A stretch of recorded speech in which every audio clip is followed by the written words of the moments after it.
Good morning students.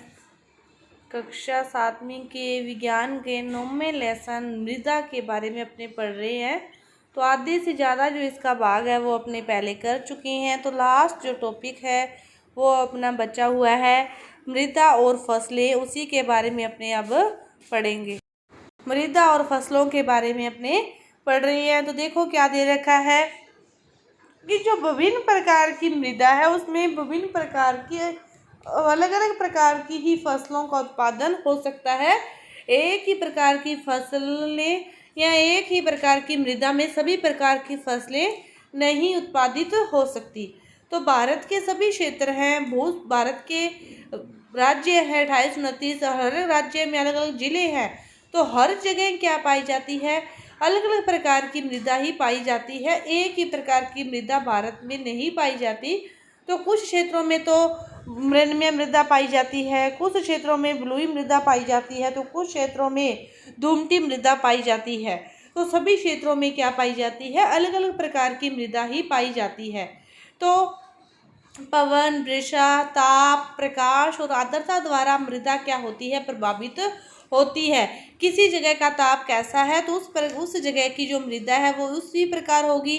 किस जगह का प्रकाश कैसा है, कहाँ पानी बारिश है वो अधिक होती है, कहाँ पानी बारिश कम होती है, तो उसी के अकॉर्डिंग ही उन क्षेत्रों में फसलों का उत्पादन होता है। तो ये कुछ प्रमुख जो कारक हैं जो उसको जलवायु को प्रभावित करते हैं। तो यो मृदा परिच्छेदिका को भी प्रभावित करते हैं। मृदा संरचना में भी ये कारक हैं जो परिवर्तन लाते हैं। ये सारी चीज़ें सभी चीज़ों पर डिपेंड करती है। किन्हीं चीज़ों से जलवायु भी प्रभावित होती है, मिट्टी भी प्रभावित होती है और फसल का उत्पादन का जो स्तर है वो भी क्या होता है, प्रभावित होता है।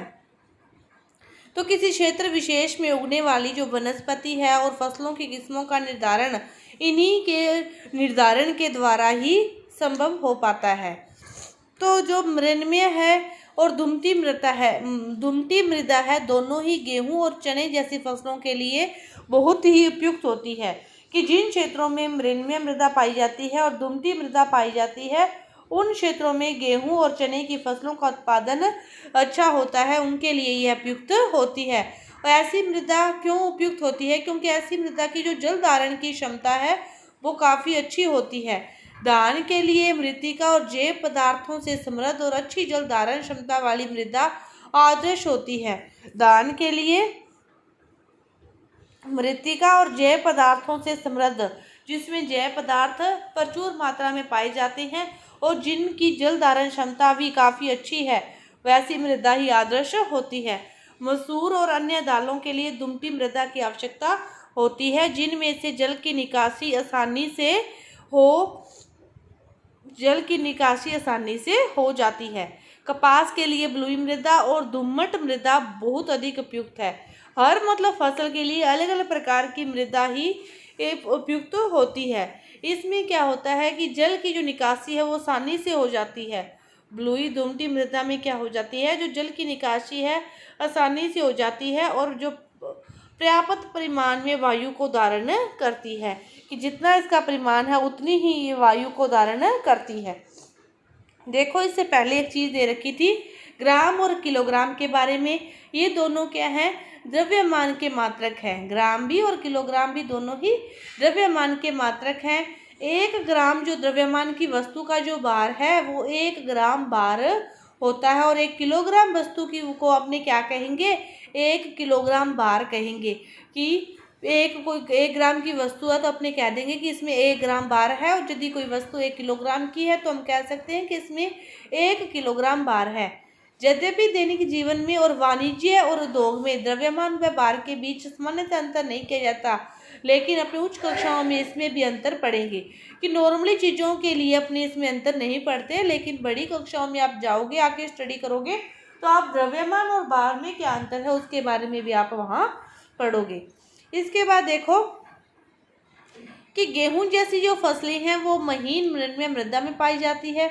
क्यों पाई जाती है, क्योंकि उनका ह्यूमस से समृद्ध होते हैं और वो अत्यधिक उर्वर होते हैं।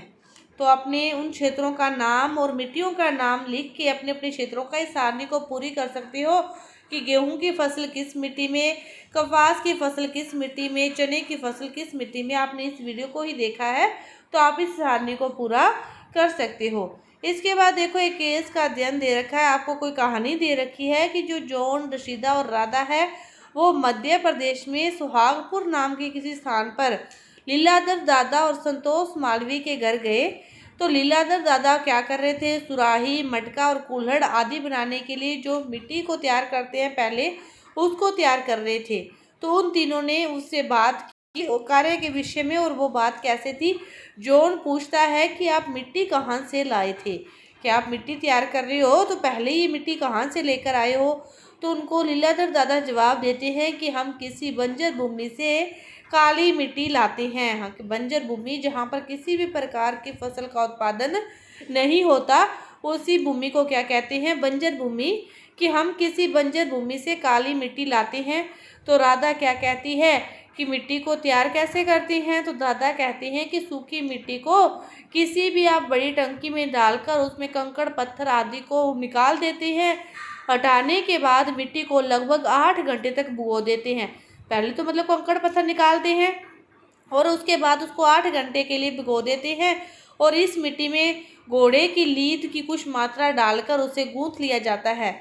और गूंथी हुई मिट्टी को चाक पर रखकर आप कैसा भी आकार दे सकते हो। किसी वस्तु को अंतिम रूप देने के लिए हाथों का उपयोग किया जाता है। और इस प्रकार जब वस्तु बन जाती है और बनने के बाद उसको 2-3 दिन सुखाने के बाद उसकी रंगाई की जाती है। शुष्क वायु में सुखाने के बाद सभी वस्तुओं को उच्च ताप पर भट्टी में पकाया जाता है। तो रसीदा कहती है कि मृदा में घोड़े की लीद क्यों डाली जाती है, क्यों मिलाई जाती है। तो दादा कहते हैं कि पकाने के प्रक्रम में घोड़े की जो लीद है वो जल जाती है और मृदा के पात्रों में जो सूक्ष्म छिद्र रह जाते हैं उसके कारण जो मटकों और सुराहों में से जल का अंतःस्रावित होकर बाहर सतह पर आते हैं और बाष्पित होते हैं। और उसी के कारण ही किसी भी घोड़े और सुराही में जो पानी है वो उतना ही ठंडा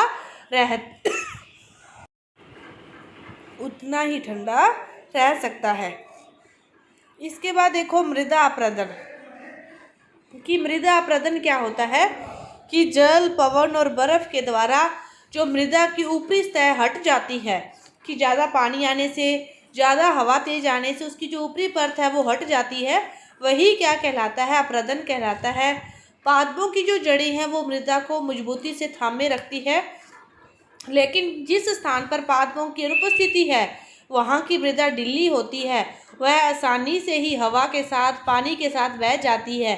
तो मृदा अपरदन होने से उसका जो ऊपरी भाग है वो क्या होता है, ऊपरी परत हट जाती है और वह भूमि बंजर भूमि की तरह हो जाती है। वहाँ का उत्पादन कम हो जाता है क्योंकि जो लाभदायक पदार्थ हैं ऊपर के वो क्या हो जाते हैं, हट जाते हैं। तो वृक्षों की कटाई और वनोन्मूलन को रोककर अपने मृदा अपरदन को अपने कम कर सकते हैं। तो आपका ये जो चैप्टर है मृदा वाला ये पूरा हुआ। इसके क्वेश्चन उत्तर अपने अगली वीडियो में करेंगे। धन्यवाद।